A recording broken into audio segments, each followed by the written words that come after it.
This is sushi. This, however, is not sushi.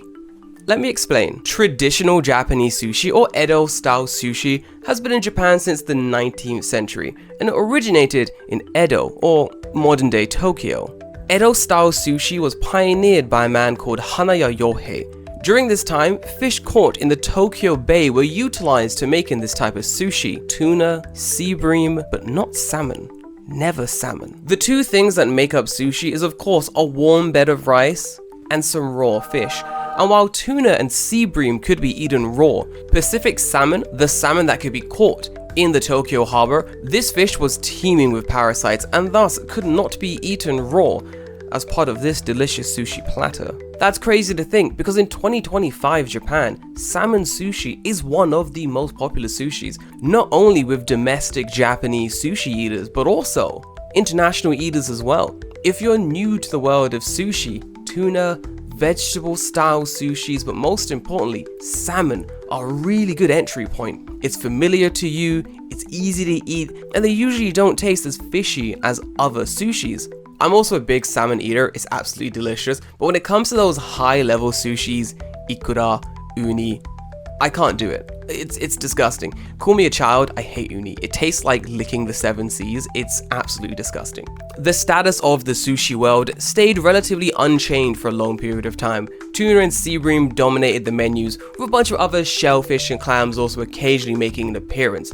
And things stayed that way until the 1980s. The introduction of salmon into the sushi menus didn't actually come from anyone in Japan. It came from the most unlikely of countries. Norway. I say unlikely of countries, but if you know anything about Norway, you know they have an amazing salmon rearing program there. Maybe a little bit too amazing, maybe it was a bit too sugoi, because Norway had more salmon than they could use or sell domestically. And with international buyers completely tapped out, they were looking to finding a brand new market for the in-house farmed salmon. And Japan seemed to be the perfect place to start. They locked in, drafted plans, and in 1986 came up with a genius name for a project to get the Japanese market hooked on Norwegian salmon. They called this Project Japan.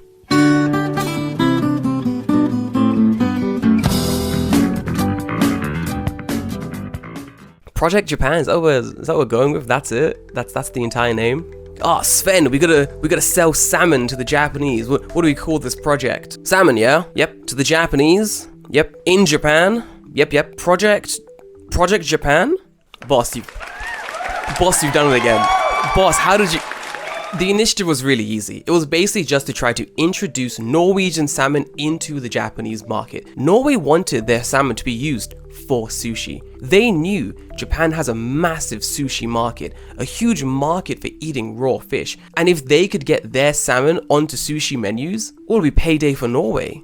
Unlike the salmon that was being caught out of Tokyo Bay that was full of parasites, the Norwegian salmon was raised, nurtured, in very controlled environments, meaning there were less to no parasites and the fish could be eaten raw. However, Japan doesn't know that, and the skepticism of raw salmon that's been in Japan since the Edo period, well, that was still alive and well. So there was a lot of skepticism that Norway had to overcome to get Project Japan off the ground. I still hate the name Project Japan. I don't know what they could have called it. Like, I have no other name for it, but I just don't like the name Project Japan. The salmon caught out of Tokyo Bay couldn't be eaten raw, as it was deemed to contain parasite. However, it's important to say, salmon was being eaten at this time in Japan. It was just always being cooked. Grilled, stewed, covered in miso and baked. That's actually delicious. There are a multitude of ways that salmon was being prepared at this time. However, the image of salmon was a cheap cut of fish, something that you would never expect to see at high-end dining experiences. There was no room for salmon at this table. And if salmon was introduced to the sushi menus, a lot of stores feared it would cheapen the image of sushi.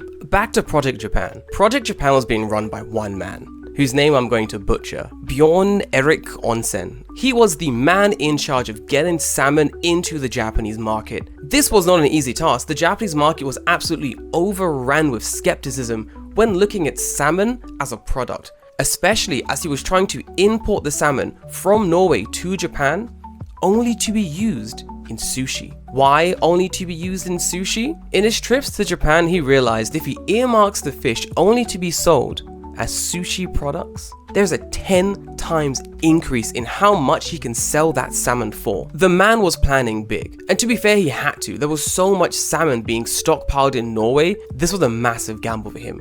But breaking into the Japanese market amongst all of the skepticism wasn't an easy thing. It took him a while.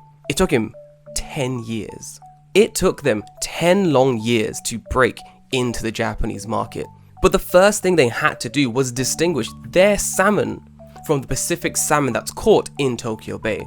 And they had a genius idea for it. They decided to advertise Norwegian salmon using the English word salmon. This actually works surprisingly well in differentiating Norwegian salmon from Japanese salmon. Even today in 2025, if you go to a kaiten sushi store in Japan, salmon sushi is still marked with the katakana salmon sushi. It was a pretty genius marketing campaign considering it's still holding firm. Renaming the fish from the Japanese word to the English word wasn't enough. The color, the smell, the texture, salmon was still salmon. And although this fish may be parasite free, that didn't change the minds of the locals who would be buying and eating the fish. They're at a loss. And with the market slowly crashing, it appeared that Project Japan had failed. Bjørn was being pressured to cut his losses. The plan had failed, the project was over. It was time to sell off the stock he had. Not as high-grade sushi salmon, but as grilled fish. Which, to be fair, already did have buyers. And you know what Bjørn did?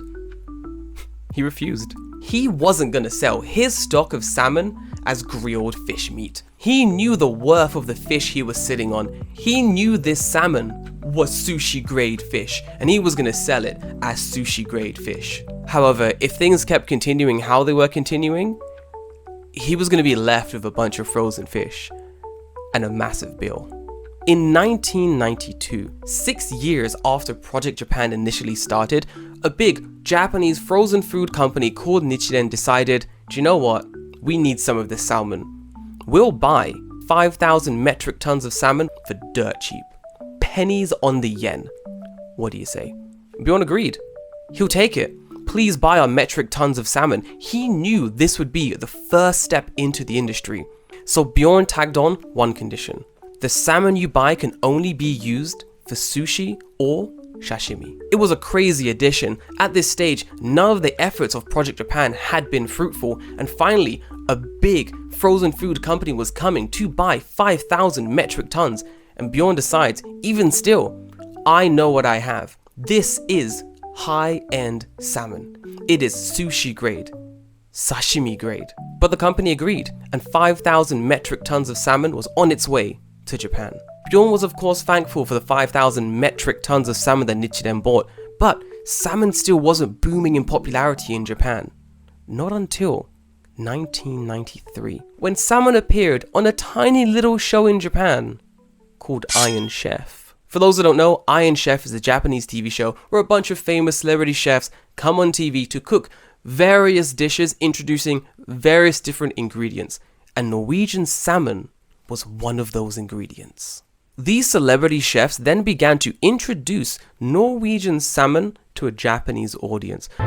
今日から9月。9月といえば北海道では秋。北海道で秋の味覚といえば川に登ってくるあの魚です。それでは発表します。今日のテーマはこれです。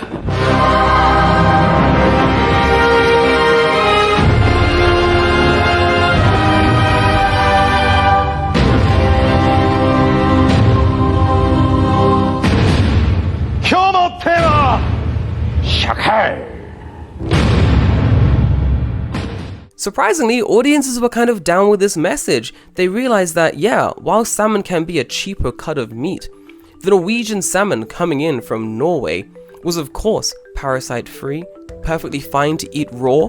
It was fatty, had a smooth texture, and was perfect for sushi and sashimi.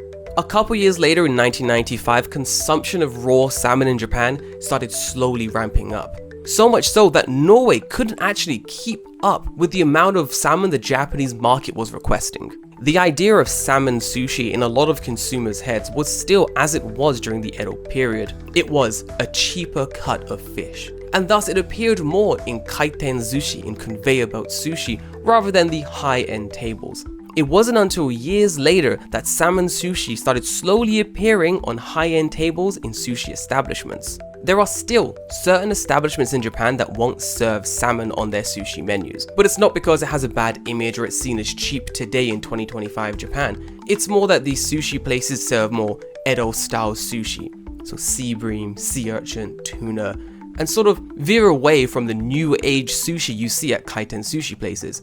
Think hamburger on rice sushi, think tempura sushi. In 2025, salmon is the most popular sushi in Japan. Not only in conveyor belt sushi establishments, but also in high-end luxury locations. Japan has of course diversified where they're buying their sushi from. It's now not only from Norway. Chile and Canada now also both contribute to the market when it comes to how much sushi Japan is buying from international sources. However, it all loops back to Norway in 1986 with their Project Japan. It goes without saying that Project Japan was a resounding success. Yeah, they spent about $3 million to get Norwegian sushi into the Japanese market, but during the late 80s and early 90s when sushi really took off, they profited about 39 to 175 million US dollars. I think they're gonna be okay. The introduction of raw salmon to be used for sushi in Japan was an amazing innovation. Today, salmon sushi is everywhere. It's one of the most popular sushis. You can get it in the flipping convenience store. But the amount of marketing and international collaboration that had to go into getting sushi into the Japanese market from Norway was absolutely mind-boggling and very expensive. Bjørn had a simple vision: Norwegian salmon on Japanese sushi tables. And honestly, the man was a visionary. And while today in 2025, salmon is quintessentially Japanese, a part of Japanese sushi tables and dinner tables, its origins are very much not Japanese. Guys, if you're liking these videos, hit the like button, hit the subscribe button, and I'm always going to be back here with more interesting stories about Japan. And I'll see you in the next one. Bye bye.